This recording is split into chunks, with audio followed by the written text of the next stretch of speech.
nabii anafika mahali anamkumbusha Asa kwamba kumbuka, Wakushi walikuja na Warumi walikuja, jeshi kubwa, kwa sababu ulimtegemea Bwana. Bwana aliwatia mikononi mwako. Watu wa Mungu, Bwana Yesu asifiwe. Watu wa Mungu, Bwana Yesu asifiwe. Kuna vitu hapa vya kujifunza. Biblia inasema hivi, Asa alifika mahali akaacha kumtegemea Mungu, akategemea waganga. Yaani huyu ametoka kwenye levo ya kumtegemea Mungu, anaporomoka mpaka kwenye kiwango cha kutegemea waganga. Na unajua haya mambo sio tu yalitokea kwa wakati ule wa Asa, hata leo. Niwahi kufundisha mahali hapa nikasema, kuna mtu huwa anaporomoka, anatoka kwenye levo ya kuwa mshirika kwa sababu ameacha kumtegemea Bwana, anaporomoka, anakuja kuwa msharika. Anatoka kwenye levo ya kuwa msharika, anaporomoka, anakuwa mshirikina. Kwa nini? Kwa sababu huyu ameacha kumtegemea Bwana. Sasa unaona, Asa anatoka kwenye nafasi ambayo ameona shuhuda, Mungu amempigania, Mungu amemtetea. Nabii mwanaje anamkumbusha, anamwambia kumbuka. Maana yake nini? Anamwambia hivi, huyu Baasha ni nani? Mwenye jeshi dogo, ikiwa Wakushi na Warumi waliokuwa wengi na magari mengi, Bwana alikushindia. Je, kwa huyu Bwana hata kushindia? Jamani, Bwana Yesu asifiwe sana. Lakini nini kilitokea? Sikiliza, Asa alijisahau. Na hiki ni kitu ambacho kinatokea. Tunafika mahali watu wa Mungu tunajisahau kabisa, tunaacha hali ya kumtegemea, tunaanza kupambana kwa akili zetu, tunaanza kupambana kwa ufahamu wetu. Ni sawa sawa, lakini nini Mungu anakitaka katika kupambana kwako kote? Hakikisha unamtegemea Bwana. Sema amen. Unajua, sikiliza, Mungu akishaona humtegemei, humshirikishi, Mungu umemweka pembeni. Nikwambie, yaani Mungu anaanza kuondoka pole pole kwenye maisha yako, anaondoka taratibu. Unaweza kushangaa anaondoa hata ule ulinzi wake wa kimungu. Unajua kwa nini? Kwa sababu umeacha kumtegemea Mungu. Unajua ndicho kilichotokea kwa Asa. Asa akafika mahali akapoteza. Unaona, yaani mpaka anaingia kwenye nyumba ya Mungu anachukua fedha, kwenye jumba la kifalme anachukua fedha, anaenda kumpatia mwanadamu. Tafsiri yake ni nini? Maana yake huyu ameacha kumtegemea Bwana. Sasa liko swali hapa, kwa nini kujifunza kumtegemea Mungu zaidi hata katika mambo unayoona unaweza kuyafanya? Nataka nikutajie pointi chache, twende tukaombe Mungu. Kwa nini kujifunza? Tumeona Asa alikosea, hakumtegemea Bwana. Mungu akamtumia mwanani amkumbushe, na hiki ndicho ambacho kinatokea kwenye maisha ya Wakristo wa leo. Sikiliza mtu wa Mungu, unapoacha kumtegemea Bwana katika mambo yako yote, haijalishi hilo jambo unaliweza au hauliwezi, Mungu anachokitaka katika mambo hayo umtegemee yeye. Sema amen. Sasa unapojifunza kumtegemea Mungu zaidi katika mambo unayoyaona unayaweza.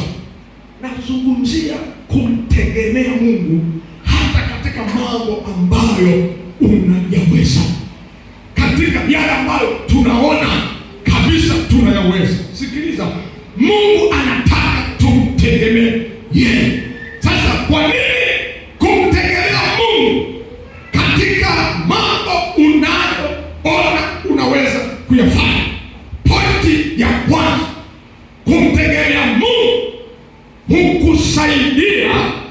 Kwake Asa, Baasha mfalme wa Israeli akapanda juu ya Yuda akaujenga Rama, ili asimwache mtu yeyote kutoka wala kuingia kwa Asa mfalme wa Yuda. Ndipo Asa akatoa fedha na dhahabu katika hazina ya nyumba ya Bwana na nyumba ya mfalme, akampelekea Ben-Hadadi mfalme wa Shamu aliyekaa Dameski, akasema, kwangu na kwako na liwe agano kama ilivyokuwa kwa baba yangu na baba yako. Angalia, nimekuletea fedha na dhahabu, basi uvunje agano lako na Baasha mfalme wa Israeli, ili aniondokee mimi. Naye Ben-Hadadi akamsikiliza mfalme Asa, akawapeleka Makida majeshi yake ya juu ya mji wa Israeli, wakapiga Iyoni na Dani na Abel Maimu na miji ya hazina yote ya Nafta. Ikawa Baasha aliposikia hali hiyo, akaacha kujenga Rama, akaikomesha kazi yake. Ndipo mfalme Asa akawatwaa Yuda wote na wakayachukua mawe ya Rama na miti yake aliyoijengea Baasha, naye akajenga kwa vitu hivyo Geba na Mispa. Sawa. Kati ule Hanani mwonaji akamwendea Asa mfalme wa Yuda, akamwambia, kwa kuwa umemtegemea mfalme wa Shamu, wala hukumtegemea Bwana Mungu wako. Narudia tena. Wakati ule Hanani mwonaji, ujumbe wangu uko hapo, akamwendea Asa mfalme wa Yuda, akamwambia, kwa kuwa umemtegemea mfalme wa Shamu, wala hukumtegemea Bwana Mungu wako, kwa hiyo limeokoka jeshi la mfalme wa Shamu mkononi mwako. Je, hao Wakushi na Walubi hawakuwa jeshi kubwa mno, wenye magari, wapanda farasi wengi sana? Lakini kwa kuwa ulimtegemea Bwana, aliwatia mkononi mwako. Anasema, lakini kwa kuwa ulimtegemea Bwana, akawatia mikononi mwako.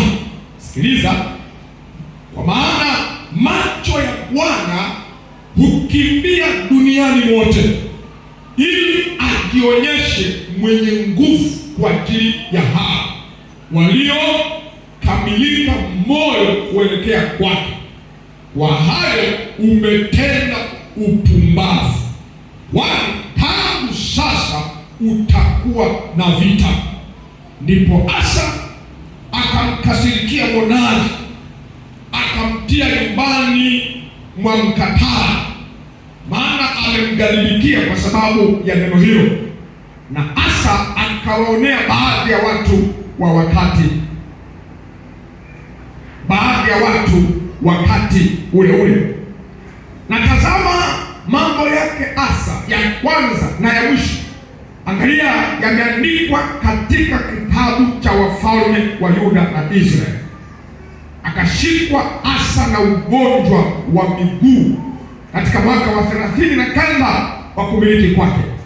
Ugonjwa wake ukazidi sana, lakini hakumtafuta Bwana katika ugonjwa wake, bali waganga. Asa akalala na babaze, akafa katika mwaka wa 41 wa kumiliki kwake. Ujumbe wangu unasema, andika: jifunze kumtegemea Mungu zaidi hata katika mambo unayoona unaweza kuyafanya. Jifunze kumtegemea Mungu zaidi hata katika mambo unayoona unaweza kuyafanya. Jifunze kumtegemea Mungu zaidi hata katika mambo ambayo unayaona